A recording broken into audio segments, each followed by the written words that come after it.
Every year, millions of people tell themselves the same quiet sentence: this year will be different. They turn the calendar, set new goals, make new promises, and for a brief moment, hope rises. But slowly, something familiar returns. Old habits, old reactions, old ways of thinking. And before long, the new year begins to feel exactly like the last one. Not because people didn't try hard enough, but because nothing truly changed at the source. In Buddhist wisdom, suffering does not repeat because time moves forward. It repeats because the mind remains the same. You can change your schedule, you can change your environment, you can even change your behavior for a while. But if the way you relate to yourself stays unchanged, the cycle quietly continues. The same fears appear in new situations. The same doubts take new forms. The same inner patterns recreate familiar outcomes. The Buddha taught that real change does not begin with effort. It begins with awareness. And without awareness, no new year is ever truly new. Much of our suffering does not come from what happens to us. It comes from what we believe about who we are. Quietly and unconsciously, many people carry a set of invisible conclusions inside their minds. This is just who I am. I've always been like this. I can't change. These thoughts feel solid and factual, but in Buddhist teaching, they are not truths. They are attachments.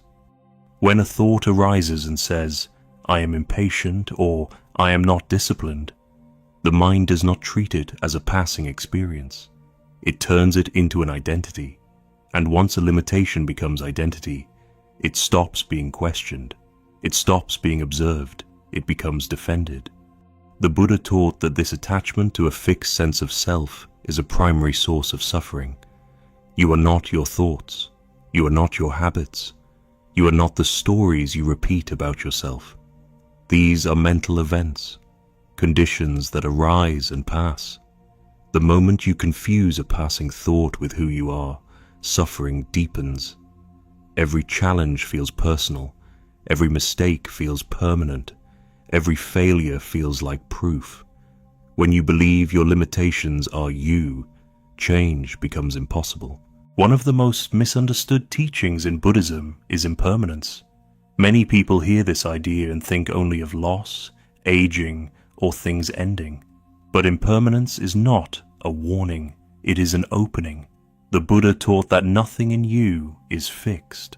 Not fear, not weakness, not habits, and not the image you hold of yourself. Everything is constantly changing, moment by moment. Yet most suffering comes from treating what is temporary as if it were permanent. When you say, I am bad at this, you freeze a passing condition into an identity. But when you add a simple word like yet, something subtle shifts. You stop declaring permanence. You begin acknowledging change. This is not positive thinking. It is wisdom aligned with reality. Growth does not require forcing yourself to become someone else. It begins by seeing clearly that you are unfinished. A seed does not struggle to become a tree. It unfolds when conditions allow. The moment you stop treating yourself as complete or permanently defined, suffering loosens. Failure is no longer who you are. Fear is no longer who you are. Confusion is no longer who you are. They are experiences passing through a changing mind, and what is not permanent cannot imprison you. When something goes wrong, most people suffer twice. First, from the failure itself, then from the meaning they attach to it. A mistake becomes a verdict. An outcome becomes an identity. But in Buddhist understanding, failure is never a sentence. It is information. The Buddha taught that experiences arise from causes and conditions. When something does not work, it does not mean you are flawed or incapable. It simply means certain conditions were missing or unbalanced. This is why failure is not punishment. It is guidance. Imagine someone trying to build a new habit. They begin with intention, but fall back into old patterns. The mind immediately says, "I always fail." But a wiser view asks a different question. What made this difficult? Lack of rest, too much pressure, unrealistic expectations. Now failure becomes a teacher. Each mistake reveals something unseen. Each setback points to an adjustment. When you stop using failure to judge yourself and start using it to understand conditions, its power changes. It no longer discourages you, it educates you. In Buddhist practice, nothing is wasted. Not effort, not struggle, not even failure. Everything becomes part of learning when awareness is present. Most people treat discomfort as a warning sign. When something feels uneasy, unfamiliar, or challenging, the instinct is to step back and assume something is wrong. But in Buddhist wisdom, discomfort often signals the opposite. The Buddha taught that discomfort is not the problem. Confusion is. Discomfort arises when an attachment is being touched, when the mind resists letting go of a familiar way of seeing itself. This is why growth feels uncomfortable. When you challenge an old habit, resistance appears. When you step into something new, fear arises. When you question who you think you are, uncertainty surfaces. None of this means you are on the wrong path. It means awareness is expanding. Discomfort reveals where the mind still clings to comfort, control, and a fixed sense of self, and only what is seen clearly can be released. If you always return to what feels safe, the mind remains unchanged and old patterns quietly repeat. Awakening is not found in constant ease. It is found in staying present when resistance appears. If you never feel uncomfortable, you are not growing in awareness. You are protecting the self, not freeing it. Few things disturb the mind as quickly as criticism. A single comment can tighten the body, trigger defensiveness, and awaken the urge to protect your image. This reaction does not arise because criticism is unbearable. It arises because identity feels threatened. When the sense of me is strong, every judgment feels personal. But as attachment to identity softens, criticism loses much of its power. The Buddha taught non-reaction, not suppression, but awareness. When criticism arises, the practice is simple. Pause, notice the physical response. Observe the impulse to explain or defend. Do not act immediately. This pause is not weakness, it is clarity. By not reacting, you allow the emotional wave to pass without feeding it. Space opens between what is said and how you respond. In that space, wisdom can appear.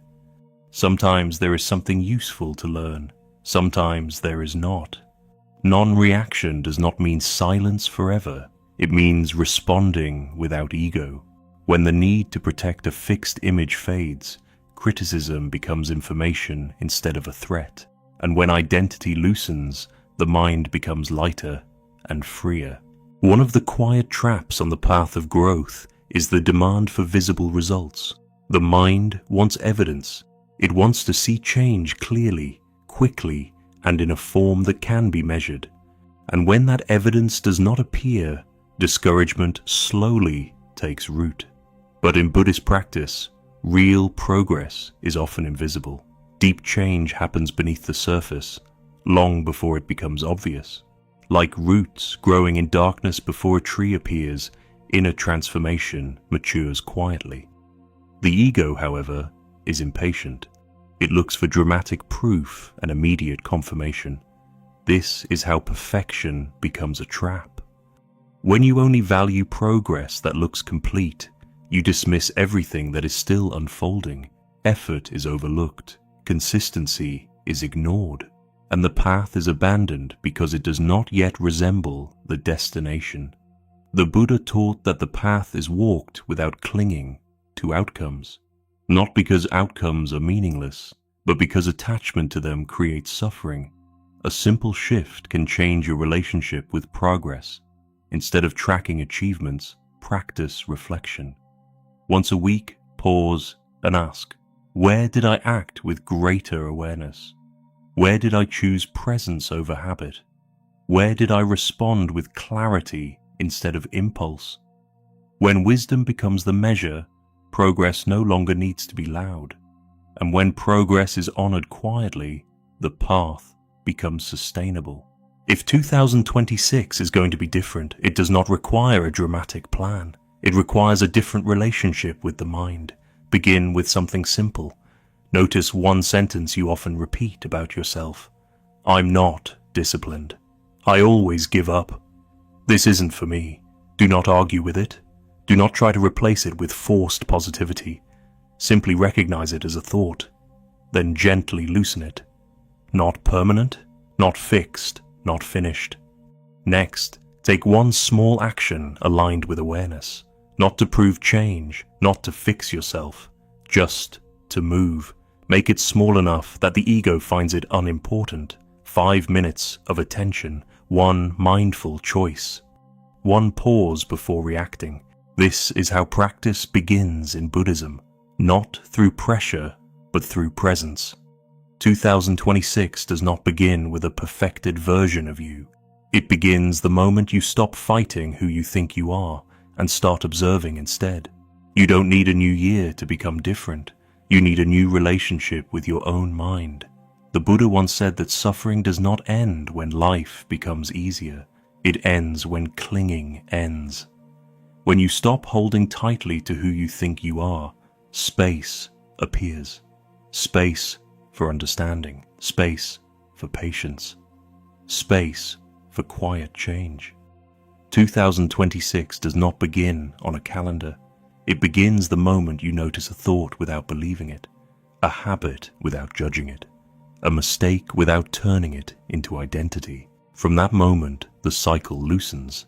If this reflection resonated with you, take a moment to sit with it.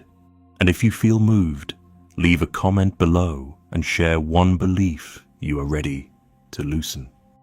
There is more to explore about clarity, awareness, and a gentler way of living.